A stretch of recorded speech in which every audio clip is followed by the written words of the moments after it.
There are 6 ways you can use Medicare outside the United States. In this video, we're going to go over the myths, misinformation, and mistakes that people make. For example, for a medical emergency, if you're traveling through Canada without unreasonable delay by the most direct route between Alaska and another state, and the Canadian hospital is closer than a U.S. hospital that can treat you, then Medicare may cover you. Not that simple, is it? Hi, my name's Howard Taylor. I'm a retired stockbroker slash financial planner. I've been a slow traveler since 2019 throughout the US and internationally. Let's get to it. The myths and misinformation. Medicare does not provide coverage outside the US. Medicare does provide coverage outside the US.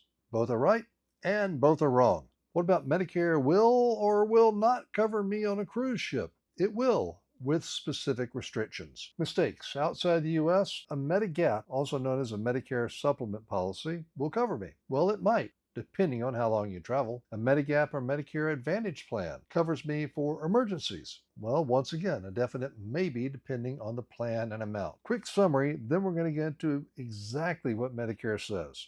Well, see, Medicare may provide coverage outside the US for a foreign hospital that's closer to for a medical emergency. If you're traveling to or from Alaska in a direct route through Canada, if the foreign hospital is closer to your home for a non-emergency, if you're on a cruise ship within 6 hours of U.S. port, Medigap may cover $50,000 emergency, but only the first 60 days of travel. And a Medicare Advantage plan may cover emergency or urgent care, 50 to 100,000 or more. No 60-day restriction, and you usually pay and get reimbursed. What I want to do here is go into the exactly what Medicare says. I don't want you to just say, oh, Howard, he knows everything. No, we're going to look at the Medicare documents themselves from the Medicare.gov website, and you can go there and get these documents yourself, which I strongly encourage, so you can confirm, verify, and know what we're talking about here. In most situations, Medicare won't pay for health care or supplies you get outside the U.S. Term outside the U.S. means anywhere other than the 50 states of the U.S., D.C., Puerto Rico, U.S. Virgin Islands, Guam, American Samoa, and Northern Mariana Islands. Well, when does Medicare cover healthcare services in a foreign hospital? There are 3 situations when Medicare may pay for certain types of healthcare services you get in a foreign hospital. Number 1, you're in the U.S. when you have a medical emergency. Always remember the medical emergency part. And the foreign hospital is closer than the nearest U.S. hospital that can treat you. Okay? And it's fairly simple to make sense there. You're on the border. You have a medical emergency. The foreign hospital is 5 miles away. The U.S. hospital is 10 miles away. Obviously, the foreign hospital is going to be closer. You're traveling through Canada without unreasonable delay by the most direct route between Alaska and another state when a medical emergency occurs and the Canadian hospital is closer than the nearest U.S. hospital that can treat you. Medicare determines on a case-by-case basis what situation qualifies as without unreasonable delay. So there's 6 things here. You're traveling through Canada, okay, without unreasonable delay. So if you're traveling along and you say, oh, let's stop here for a week, might be unreasonable. By the most direct route, no side trips for sightseeing, between Alaska and another state, and the Canadian hospital is closer than a U.S. hospital that can treat you, then you're covered for a medical emergency. Wow.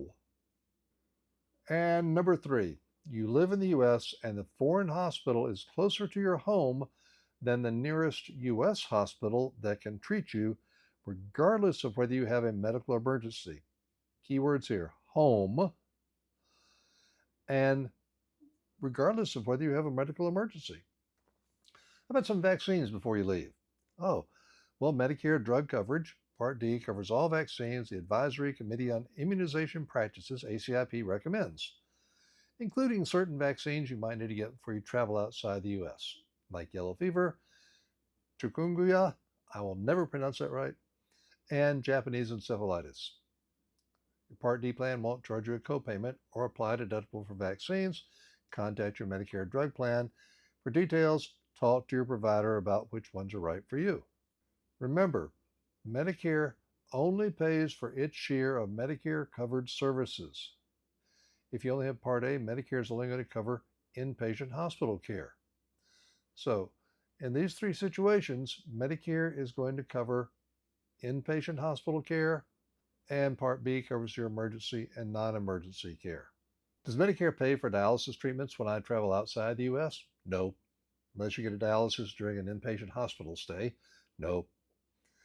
Does Medicare pay for prescription drugs outside the U.S.? No. Those are simple, weren't they? Will Medicare pay for medically necessary healthcare services I get on a cruise ship? Medicare doesn't cover healthcare services you get when the ship is more than 6 hours away from a U.S. port. It may cover your medically necessary healthcare services you get on a cruise ship if the doctor is allowed under certain laws to provide that medical care. The ship's in a U.S. port or no more than 6 hours away from a U.S. port. So basically, you only want to travel on very fast ships.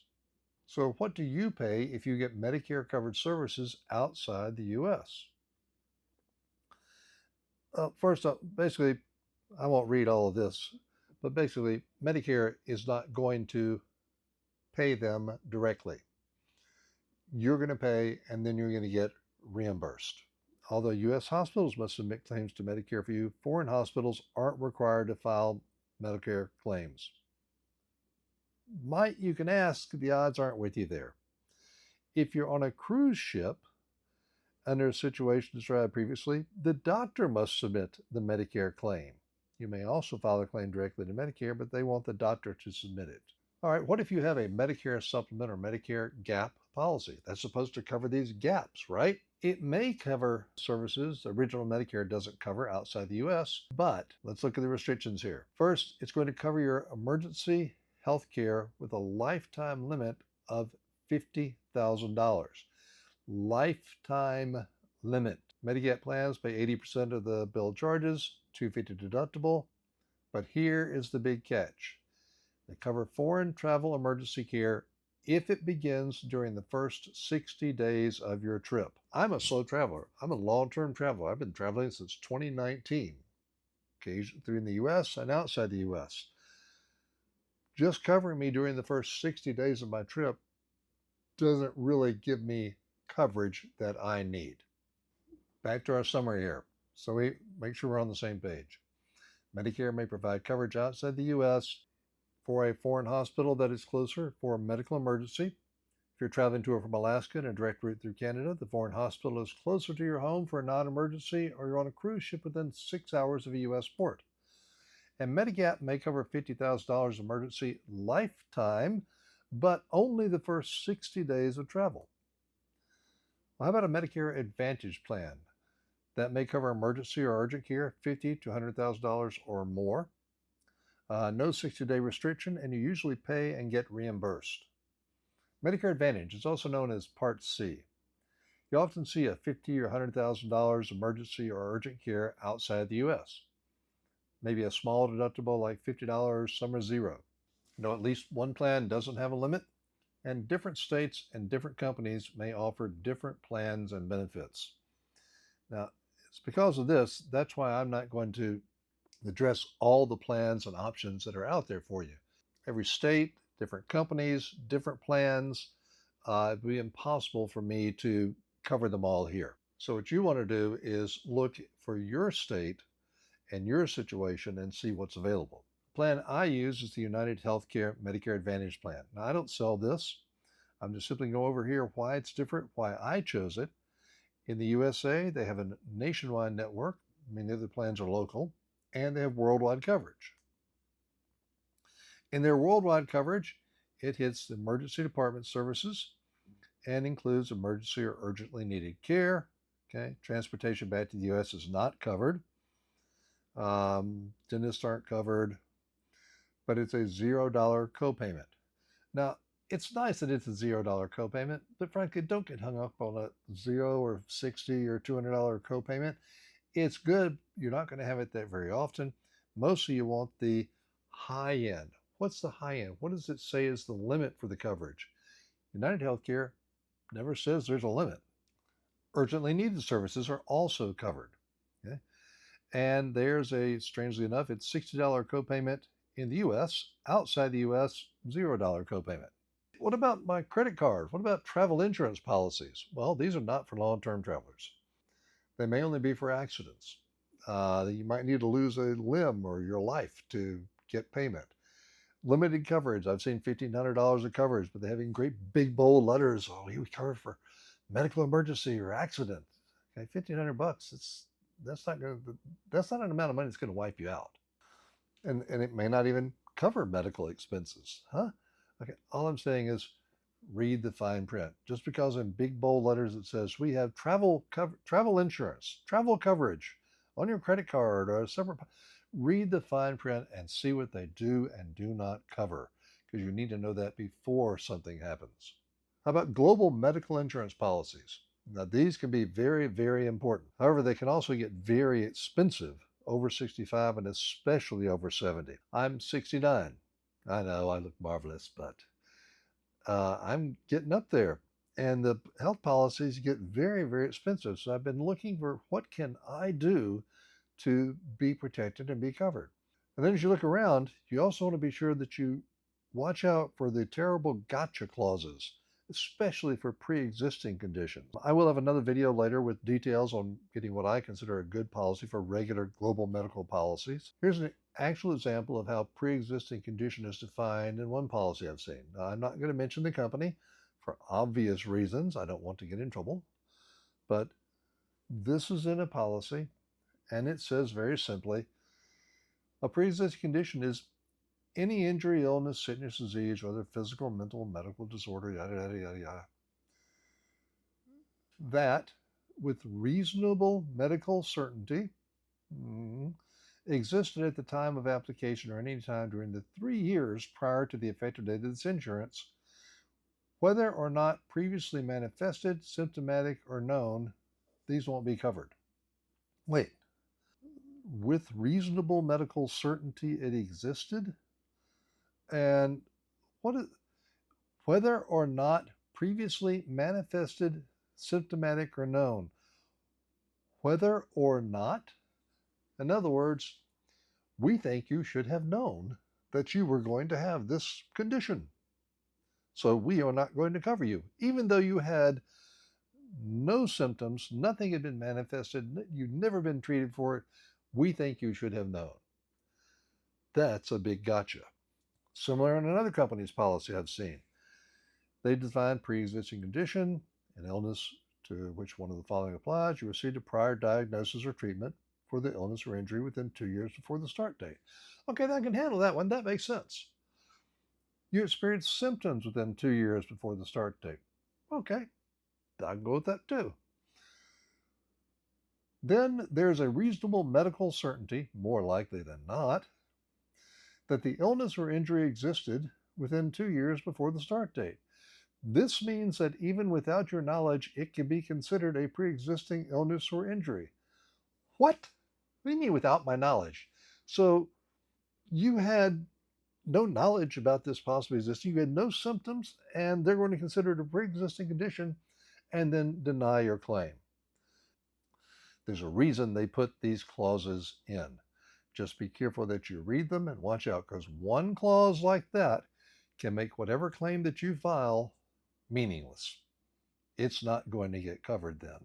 Back to our summary. Again, Medicare may provide coverage throughout the U.S. The foreign hospital is closer for medical emergency. You're traveling to or from Alaska in a direct route through Canada. The foreign hospital is closer to your home for non-emergency. You're on a cruise ship within 6 hours of U.S. port. The Medigap may cover $50,000 emergency lifetime, but only the first 60 days of travel. And a Medicare Advantage plan, that may cover emergency or urgent care, 50 to 100,000 or more, in some cases unlimited. No 60-day restriction. And you usually pay and get reimbursed. But one thing, none of these get you back to the U.S. Okay? An evacuation or repatriation plan may be what you need to get back to the U.S. if that's what you want. An evacuation policy, repatriation, now these terms can get misconstrued and used a little bit. So evacuation is generally for emergency. Repatriation, generally that usually means getting your mortal remains back to the U.S. Okay? Several companies provide standalone evacuation and repatriation plans. Some even cover things like natural disasters and political turmoil. However, you might need to be in the U.S. when you buy it. MedJet is the company. I have owned one of their policies previously. and $1,000 to $1,300 for a family for 365 days of coverage. So you can check them out if you wish.